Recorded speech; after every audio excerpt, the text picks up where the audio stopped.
नमस्कार, जय जोहार।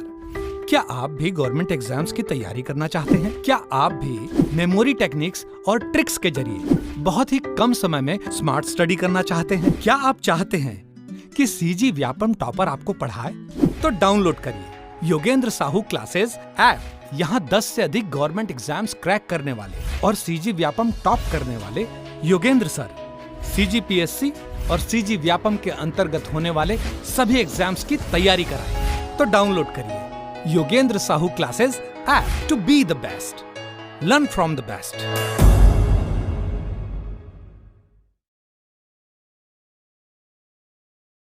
कोई भी सपना साकार करने के लिए सबसे जरूरी है सही कोच का होना। चुनिए Yogendra Sahu classes first rank को और करे अपने सीजी व्यापम CGPSC का सपना साकार। Download the app now. नमस्कार दोस्तों, स्वागत है आपका योगेंद्र साहू ऑनलाइन क्लासेस में। हाल ही में मुख्यमंत्री भूपेश बघेल द्वारा शिक्षक भर्ती की घोषणा की गई थी, जिसमें 10,000 से अधिक ना, कम भी हो सकते हैं, ज़्यादा भी हो सकते हैं, शिक्षक, सहायक शिक्षक एवं व्याख्याता की भर्ती की घोषणा की गई थी। अब इस घोषणा के बाद से बहुत से सवाल उठ रहे थे कि ये भर्ती ली जाएगी, कब ली जाएगी, आने वाले महीने में होगी या नेक्स्ट सेशन में होगा, ठीक है, अगले वित्तीय वर्ष में होगा, जो अगला जो हमारा शैक्षणिक वर्ष है उसमें होगा, या फिर केवल संविदा के पद पर होगा। ऐसे बहुत से क्वेश्चंस स्टूडेंट के रहे हैं जो बार बार क्वेरीज आ रही हैं। इस कारण यह वीडियो आपके लिए बनाया गया है। तो आपसे ये रिक्वेस्ट करूँगी कि सबसे पहले तो हमारे चैनल को सब्सक्राइब कीजिए, यूट्यूब चैनल को सब्सक्राइब कीजिए, इंस्टाग्राम पे योगेंद्र साहू ऑनलाइन क्लासेस के नाम से इंस्टाग्राम है, ID है, उसे जाके आप फॉलो कीजिए, ठीक है। टेलीग्राम चैनल भी है, आप उसमें भी ज्वाइन हो सकते हैं। तो इससे आपका फ़ायदा क्या होगा कि जो भी सहायक शिक्षक भर्ती है, शिक्षक भर्ती है, या फिर सीजी व्यापम CGPSC से रिलेटेड जो भी आपको नोटिफिकेशन होंगे, सबसे पहले आप उससे अपडेटेड रहेंगे। तो सबसे पहले तो आप ये काम कीजिए, सब्सक्राइब कीजिए। अब हम देखते हैं कि इसी से रिलेटेड, शिक्षक भर्ती से रिलेटेड, कल 2 सितंबर 2022 को लोक शिक्षण संचालनालय द्वारा, छत्तीसगढ़ द्वारा एक नोटिफिकेशन जारी किया गया है, जिसमें जो संभागीय संयुक्त संचालक संभाग बस्तर व सरगुजा संभाग, दोनों को यह नोटिस जारी किया गया है शिक्षण भर्ती के संबंध में। अब ये क्या नोटिस है? ऐसा नहीं है कि ये नोटिफिकेशन आ गया है कि शिक्षक की भर्ती हो गई। इन्होंने यह नोटिस जारी करके जो रिक्त पदों है ना शिक्षक भर्ती के, शिक्षक और सहायक शिक्षक के, यहाँ पे लिखा हुआ है सहायक शिक्षक और शिक्षक के रिक्त पदों की जानकारी मांगी है। तो इससे ये तो कंफर्म होता है कि अभी बस्तर और सरगुजा दोनों संभाग में यह जानकारी मांगी गई है। देखिए यहाँ पे आप देख भी सकते हैं शिक्षक भर्ती का, ठीक, कितने T वर्ग और E वर्ग, दो अलग अलग वर्ग पे मांगे गए हैं। इतने शिक्षक हैं, 2000 लगभग पोस्ट आने वाले हैं, ठीक। और TE वर्ग के जो ये शिक्षक के हैं, शिक्षक भर्ती का है, और ये सहायक शिक्षक का है। यहाँ पे देख सकते हैं ये संभाग वाइज हो रहा है शिक्षक भर्ती का, मतलब पूरे बस्तर संभाग वाइज, और ये जो है सहायक शिक्षक वाला, ये संभाग के अलग अलग जिले वाइज इसका पोस्ट निकाला गया है, ठीक है। जिस जिले में जितनी आवश्यकता है उस प्रकार से देख सकते हैं ऐसा। और इनमें यहाँ पे बताया गया है कि शिक्षक एवं सहायक शिक्षक के पदों पर भर्ती के लिए विज्ञापन जारी किया जाना है। अतः अपने जो है संभाग स्तर पर सीधी भर्ती हेतु आरक्षण प्रतिशत के अनुसार जो भी आपका जो रिक्त पद होंगे उसकी जानकारी कितने दिन के भीतर, 3 दिन के भीतर अनिवार्य रूप से उपलब्ध कराएं। मतलब ये जो सरगुजा एवं बस्तर संभाग है, ये तो बस्तर संभाग का था, ये सरगुजा संभाग का भी देख लीजिए, ठीक है। सेम देखिए, डेट देखिए, डेट आज का है 2 सितंबर का, सरगुजा संभाग द्वारा है। यहाँ भी शिक्षक एवं सहायक शिक्षक की भर्ती के लिए कुछ पद खाली हैं, रिक्त हैं, उनके बारे में डिटेल भेजा गया है, ठीक है। और वहाँ से 3 दिन के भीतर जानकारी मांगी गई है, ठीक। क्या जानकारी मांगी गई है कि इन क्षेत्र में शिक्षक भर्ती हेतु कितने पद खाली हैं उसकी जानकारी आप भेजिए, और 3 दिन के भीतर, 3 दिन के बाद, मतलब 6 सितंबर को यह चर्चा की जाएगी कि इस संबंध में आगे क्या कार्यवाही की जानी चाहिए। मतलब जो शिक्षक भर्ती के संबंध में किस प्रकार एग्ज़ाम कंडक्ट कराया जाना है, कब लिया जाएगा, किस सेशन में लिया जाएगा, तो यह प्रोसेस है वो प्रारंभ हो चुका है। ठीक है, तो आप ये अनुमान लगा सकते हैं कि आने वाले कुछ दिनों में, हम कह सकते हैं इसी सितंबर के आखिरी सप्ताह में भी यह नोटिफिकेशन आप देख सकते हैं। ये तो अभी फ़िलहाल ये जानकारी मांगी गई है, ये ऑफिशियल नोटिफिकेशन एग्ज़ाम हेतु नहीं आया है। ठीक है, बट पद खाली हैं उसके लिए यह जानकारी मांगी गई है। तो आप यहाँ पे कह सकते हैं कि ये तो पोस्ट आना तो लगभग तय है, तो आप अपनी तैयारी अभी से स्टार्ट कर सकते हैं। और जल्द ही योगेंद्र साहू क्लासेस के द्वारा एप्लीकेशन में इसकी कोर्सेज प्रोवाइड किए जाने की संभावना है। ठीक है, जल्द ही यह कोर्सेज भी आपको प्रोवाइड हो जाएंगे। तो कब हो रहा है इसकी जानकारी आपको समय पर प्राप्त हो, इसलिए आप चैनल को सब्सक्राइब करके रखिए। ठीक है, जैसे ही कोई न्यू अपडेशन होता है शिक्षक भर्ती के संबंध में या सीजी व्यापम CGPSC के संबंध में, तो आप सबसे पहले अपडेटेड रहेंगे। ठीक है, तो उसके लिए आप टेलीग्राम लिंक पे जाइए, वहाँ पे क्लिक करिए, वो चैनल ज्वाइन कीजिए, इंस्टाग्राम फॉलो कीजिए। ठीक है, और साथ ही एप्लीकेशन डाउनलोड कीजिए, क्योंकि वहाँ भी आपको बहुत से ऐसे फ्री कंटेंट्स मिल जाएंगे कि आपको किस तरीके से तैयारी करना है, आपको गाइडेंस मिल सकेंगी। ठीक है, अब शिक्षक भर्ती की बात करें तो हम बहुत सारे स्टूडेंट का ये भी डाउट है कि शिक्षक भर्ती, सहायक शिक्षक और व्याख्याता ये सिलेबस किस प्रकार का है, तो हम आगे उसके सिलेबस के बारे में डिस्कस करते हैं। देखिए, शिक्षक भर्ती जो हम देखते हैं 2019 में जो हुआ था, ठीक 2019 में हुआ था, इसके पहले तो 3 प्रकार से हुआ था। एक तो शिक्षक भर्ती, सहायक शिक्षक और व्याख्याता। और अभी जो सरगुजा एवं बस्तर संभाग से जो शिक्षक भर्ती हेतु जानकारी मांगा गया है वह सिर्फ शिक्षक एवं सहायक शिक्षक हेतु मांगा गया। ठीक है, व्याख्याता की अभी कोई जिक्र नहीं किया गया है। तो ऐसा ज़रूरी नहीं है कि व्याख्याता का पद आएगा, नहीं आएगा, आ सकता है, क्योंकि घोषणा ऑफिशियली किया गया है। ठीक है, मुख्यमंत्री द्वारा बोला गया है। ठीक, तो ये आ सकता है। ठीक है, ये तो कंफर्म है कि ये पोस्ट आएंगे ही। ठीक, अब देखते हैं शिक्षक में जो शिक्षक भर्ती है लास्ट ईयर हुआ था 2019 में। शिक्षक भर्ती के बारे में देखें तो 2 प्रकार के टीचर की भर्ती की गई थी। एक तो है एग्रीकल्चर फील्ड के लिए और दूसरा असिस्टेंट टीचर हिंदी और इंग्लिश बोथ मीडियम के लिए। ठीक है, ये दोनों की भर्ती हुई थी। तो उसके सिलेबस को हम देख लेते हैं। देखिए, शिक्षक भर्ती में आपको अगर टीचर एग्रीकल्चर फील्ड का पूछेगा, ठीक, अब अभी जो वर्तमान में भर्ती होगा तो एग्रीकल्चर से रिलेटेड, साइंस से रिलेटेड अलग अलग सब्जेक्ट वाइज भी शिक्षकों की भर्ती हो सकती है। तो उनका सिलेबस उसी हिसाब से डिस्क्राइब किया जाएगा। ठीक है, ये उस समय डिस्क्राइब किया गया था ये सिलेबस, तो ये 2019 के हिसाब से ये आपको बताया जा रहा है और आगे भी यही सिलेबस रहेगा। ठीक है, सिलेबस में कोई चेंजेस नहीं आएगा। हाँ, अगर नया जो टीचर है, नए टीचर की भर्ती होगी, जैसे यहाँ एग्रीकल्चर है, अगर साइंस के टीचर की भर्ती होगी, कॉमर्स के होंगे, आर्ट्स के होंगे, तो वहाँ पे सब्जेक्ट बस बदल जाएगा। ठीक है, उसका सिलेबस अलग हो सकता है, बाकी जो है वो तो सेम ही रहेंगे। तो देखिए, एग्रीकल्चर वाले में देखें तो जो टोटल मार्क्स है वो 150 मार्क्स ही रहेंगे, 150 मार्क्स के रहेंगे और पर क्वेश्चन 1 नंबर के ही रहेगा। उसमें एग्रीकल्चर से रिलेटेड 100 क्वेश्चन रहेंगे। ठीक है, जो आपका मेन सब्जेक्ट होगा एग्रीकल्चर, उसके 100 क्वेश्चन रहेंगे। फिर हिंदी, इंग्लिश, इन सब के 15-15 नंबर के होंगे। कंप्यूटर और जीएस ये 10-10 नंबर के होंगे। ठीक है, तो ये टोटल मार्क्स सबका ऐसा होगा। और अगर हम देखें टीचर फिजिकल एजुकेशन, तो फिजिकल एजुकेशन में सेम है, 100 मार्क्स का होगा, 150 मार्क्स का होगा, जिसमें 100 मार्क्स फिजिकल एजुकेशन से रिलेटेड होगा और 50 मार्क्स जो ये पोर्शन है हिंदी, इंग्लिश, कंप्यूटर, जीएस, इसका होगा। ठीक है, तो ये दोनों का सिलेबस ऐसे ही डिस्क्राइब है। ठीक, ये एक तो हो गया टीचर एग्रीकल्चर वाला, टीचर फिजिकल एजुकेशन। ठीक है, और एक टीचर उस समय लिया गया था, ये तीसरा नंबर पॉइंट है, assistant teacher Hindi, English both medium के लिए। ठीक, तो इसका सिलेबस था, इसमें बाल विकास व शिक्षा, चाइल्ड डेवलपमेंट एजुकेशन के लिए 30 नंबर का क्वेश्चन पूछा गया था। हिंदी इंग्लिश का 25-25 नंबर का था। साइंस एंड मैथ्स 30 नंबर का था।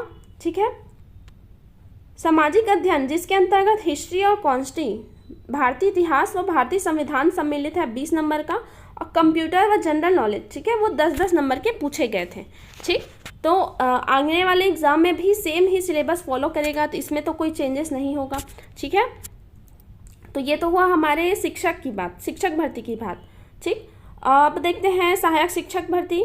तो इसमें हुआ था उस समय असिस्टेंट टीचर साइंस लैब, ठीक है, प्रयोगशाला, विज्ञान प्रयोगशाला वाले टीचर की भर्ती हुई थी। तो ऐसे ये जो भर्ती हुआ था इसके लिए जैसे प्रयोगशाला वाला मांगता है, तो इसके लिए ना जो मिनिमम क्वालिफिकेशन 12th मांगता है। ठीक है, उस समय 12वीं को मांगा गया था। ठीक, परंतु अगर आप शिक्षक भर्ती देखें, व्याख्याता देखें और सहायक शिक्षक में अदर जो लैब के अतिरिक्त जो लैब वाले हैं, लैब साइंस के अतिरिक्त अन्य जो सहायक शिक्षक वाले में बीएड, डीएड या फिर डीएलएड या 2 वर्षीय शिक्षण में डिप्लोमा, 2 वर्षीय डिप्लोमा, ये अनिवार्यतः मांगा जाता है। ठीक है, और टेट क्लियर मांगता है, टेट, ठीक है, टेट क्लियर मांगता है। ठीक, इसके बारे में आगे और देखेंगे। तो सिर्फ एक जो है असिस्टेंट टीचर साइंस जिसमें लैब वाला अगर होगा, तो इसमें आप जो 12th पास आउट हैं वो भी साइंस बैकग्राउंड से ना, ठीक है, साइंस बैकग्राउंड से जिनका सब्जेक्ट साइंस है वो इसके लिए एलिजिबल हो सकते हैं, किसके लिए, सहायक शिक्षक के लिए। ठीक है, और इसका सिलेबस क्या है, फिजिक्स, केमिस्ट्री और बायोलॉजी होगा। तो ये दोनों फिजिक्स केमिस्ट्री 40 मार्क्स के, बायोलॉजी 20 मार्क्स का, और बचा जो है हिंदी, इंग्लिश, कंप्यूटर 15 ये 50 मार्क्स के होंगे। ठीक है, इस प्रकार ये डिस्क्राइब कर दिया गया है। ठीक, तो ये सहायक शिक्षक कौन सा था, असिस्टेंट टीचर साइंस बैकग्राउंड के। ठीक है, और वैसे ही असिस्टेंट टीचर हिंदी और इंग्लिश मीडियम वाला देखें तो जैसा हमने ये देखा था, शिक्षक टीचर हिंदी और इंग्लिश मीडियम सेम ही है, बस यहाँ पे साइंस ना दे के सिर्फ मैथ्स को दिया है 30 मार्क्स का। ठीक, और एक सामाजिक अध्ययन के स्थान पे यहाँ पे पर्यावरण कर दिया गया। ठीक है, 20 मार्क्स का पर्यावरण। ठीक है, बाकी सेम है सिलेबस। ठीक है, बाल शिक्षा विकास, हिंदी, इंग्लिश, मैथ्स, पर्यावरण, कंप्यूटर और जीएस। ठीक, ये रहा इसका सिलेबस। टोटल कितने मार्क्स का, 150 मार्क्स का होगा। ठीक है, अब देखते हैं व्याख्याता। तो व्याख्याता का ऐसा होगा जो पर्टिकुलर जो सब्जेक्ट वाइज होंगे ना टीचर, जैसे फिजिक्स हो गया, केमिस्ट्री हो गया, बायोलॉजी हो गया, मैथ्स, कॉमर्स, इंग्लिश, तो ये उस समय सब्जेक्ट वाइज लिया गया था। इन 6 सब्जेक्ट से रिलेटेड एग्ज़ाम हुआ था पर्टिकुलर एक लेक्चरर के लिए। ठीक है, मैथ्स के लेक्चरर के लिए, केमिस्ट्री के लिए ये हुआ था। और इसका जो मार्क्स डिस्ट्रीब्यूशन है तो ये पूर्णतः ना उसी सिलेबस से रिलेटेड ही पूछता है। लगभग 20 मार्क्स के ही, आप कह सकते हैं सिर्फ 20 मार्क्स के ही जीएस के क्वेश्चन पूछे जाते हैं। उस जीएस में कंप्यूटर और Indian GS, Chhattisgarh GS, Hindi, English ये भी शामिल रहता है। ठीक है, उस 20 मार्क्स में ही शामिल रहते हैं। ठीक है, और बाकी पूरा जो है ऑल सिलेबस उसके मेन सब्जेक्ट से ही कवर होता है। ठीक है,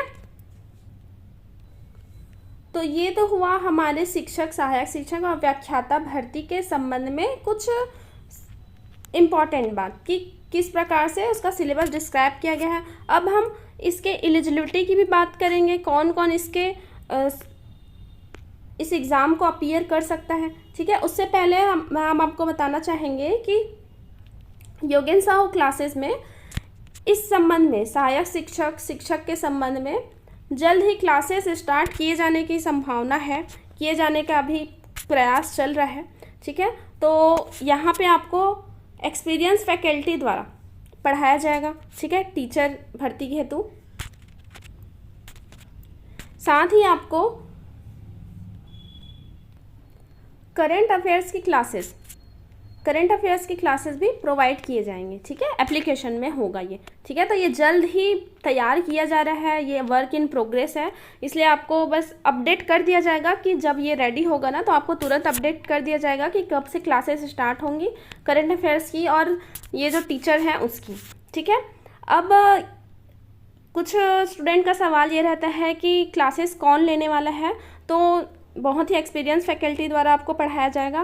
पहला तो योगेंद्र साहू सर द्वारा आपको पढ़ाया जाएगा, जिन्होंने अब तक 16 से अधिक गवर्नमेंट एग्ज़ाम क्लियर किए हैं, जिसमें सेंट्रल गवर्नमेंट और स्टेट गवर्नमेंट दोनों शामिल हैं। ठीक है, सेंट्रल और स्टेट गवर्नमेंट दोनों शामिल है, और इन्होंने 2 बार टॉप भी किया है।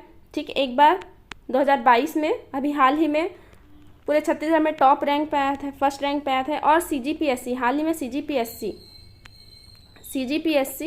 रजिस्ट्रार, असिस्टेंट रजिस्ट्रार के रिटर्न एग्ज़ाम में 5th रैंक भी लाया था। ठीक है, इन्होंने। अब मैं अपनी प्रोफाइल बताती हूँ। Myself Lalini Sahu. लालिनी साहू।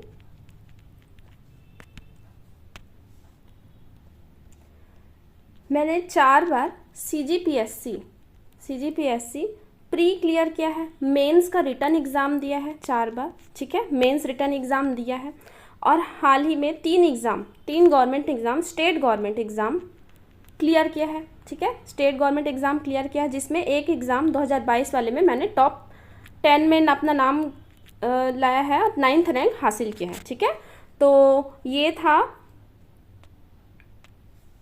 हमारा प्रोफाइल। जो आपको टीचर आपको पढ़ाने वाले हैं वो भी एक्सपीरियंस्ड हैं, अनुभवी हैं, बहुत से एग्ज़ाम क्लियर कर चुके हैं और अपने अनुभव से आपको पढ़ाने वाले हैं। एट लास्ट हम देखते हैं जो सभी स्टूडेंट का कॉमन क्वेश्चन रहते हैं कि कौन इस एग्ज़ाम के लिए एलिजिबल है, कौन नहीं है, क्या क्वालिफ़िकेशन क्या है। ठीक है, कौन अपीयर कर सकता है, कौन नहीं। अब उसके बारे में देखते हैं। तो छत्तीसगढ़ लोक शिक्षण संचालनालय द्वारा जब 2019 में एग्ज़ाम हुआ था तो इसके बारे में, इसके लिए डिटेल नोटिस जारी किया गया था। तो उसके बारे में देखते हैं। न्यूनतम शैक्षणिक अर्हता है जो सहायक शिक्षक के लिए। देखिए, मैंने बताया था न्यूनतम 50% मार्क्स होने चाहिए जो 12th में होने चाहिए। ठीक है, 12th में, या उसके साथ ही प्रारंभिक शिक्षा छात्र में 2 वर्षीय डिप्लोमा, मतलब आप समझ लीजिए आपको DLED या BEd होना चाहिए, 2 वर्षीय डिप्लोमा होनी चाहिए। किसमें? शिक्षा शास्त्र में। ओके, सहायक शिक्षक में यह कहा गया है, या फिर ये अथवा के साथ वही सब वो सारी चीज़ें दिया गया है। ठीक है, साथ ही आपको टेट भी क्लियर होना चाहिए। ठीक, इसके बारे में भी बताया गया है। देखिए, TET की परीक्षा में उत्तीर्ण होना चाहिए। ठीक है, ये तथा करके लिखा है। ठीक है, अथवा में नहीं लिखा है। ठीक है, और जो शिक्षक वाले हैं उसमें भी सेम है। प्रारंभिक शिक्षा छात्र में शिक्षक वालों के लिए स्नातक होना जरूरी है। ठीक है, और प्रारंभिक शिक्षा छात्र में 2 वर्षीय डिप्लोमा। ठीक, ये तो ज़रूरी है। BEd DLED ये ज़रूरी है। ठीक, और जो TET, हाँ, ये भी इसमें इम्पॉर्टेंट है। ठीक है, और सभी पर्टिकुलर अलग अलग सब्जेक्ट के लिए उस सब्जेक्ट में आपका संपूर्ण ज्ञान होना चाहिए। ठीक है, और उससे रिलेटेड आपको सर्टिफिकेट भी आपके पास होना चाहिए। और जो सहायक शिक्षक जो तकनीकी विज्ञान प्रयोगशाला है उसके लिए आप 12th पास ही मांगा गया है। ठीक है, 12th पास ही मांगा गया है। तो इसके लिए आप एलिजिबल हो सकते हैं, चाहे आपने BEd किया हो, DEd नहीं किया हो, तब भी आप एलिजिबल हो सकते हैं। अगर किया भी है तो भी एलिजिबल है, नहीं किया है तो भी एलिजिबल होंगे। ठीक है, तो ये एक पॉइंट है।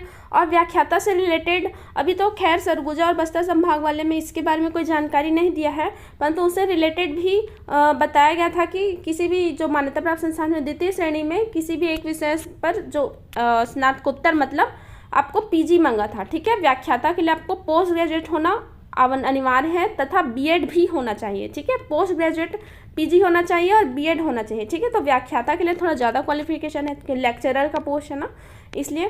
ठीक है, BEd वगैरह भी कंपलसरी है। ठीक, अब एक क्वेश्चन आता है कि अगर आप बहुत सारे स्टूडेंट का ये क्वेश्चन था कि हम फाइनल ईयर में हैं, BEd कंप्लीट होने वाला है या टेट देने वाले हैं या उसका रिजल्ट नहीं आया है या एग्ज़ाम दिए हैं रिजल्ट आना बाकी है, तो हम क्या ये सहायक शिक्षक भर्ती व्याख्याता एग्ज़ाम दे सकते हैं या नहीं। ठीक, तो आप दे सकते हैं, परंतु उसका एक छोटा सा शर्त है जो यहाँ पे नोटिस में बताया भी गया है। देखिए,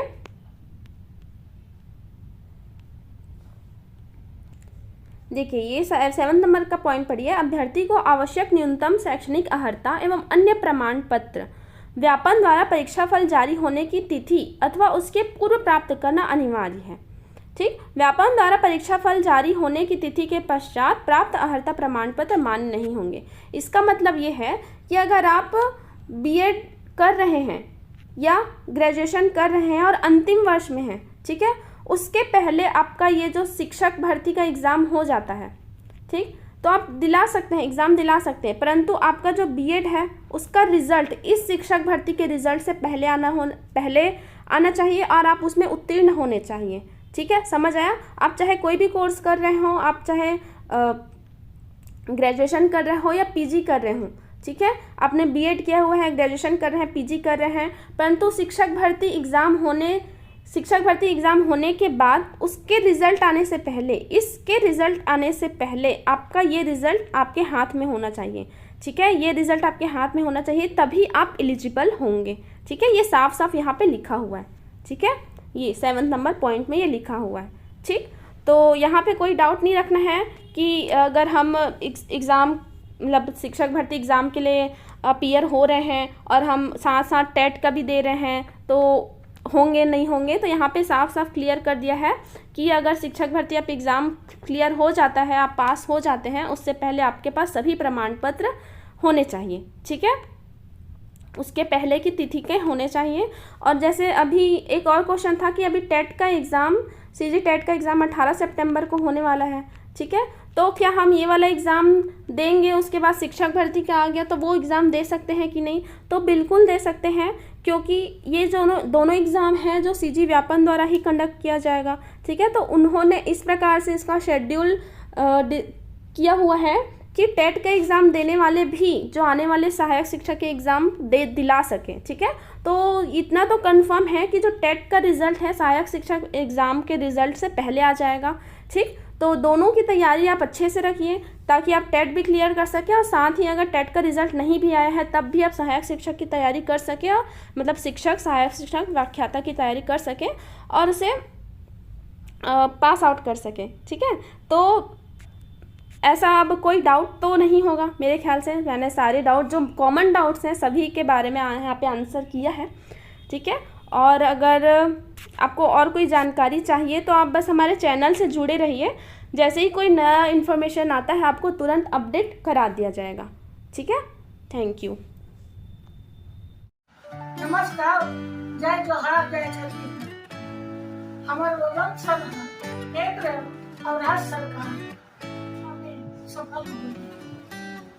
2018 में हमारे छत्तीसगढ़ में ड्यूटी स्थापना हुई। 22 में हमारे छत्तीसगढ़ में पहला नंबर आया। तो हर तरह अपन सरकारी नौकरियां छोड़ के हम अपने भविष्य पर पूरी तरह समर्पित है। सरकारी नौकरी करना चाहता हो तो गूगल पे तो गोविंद साहू डाउनलोड करो।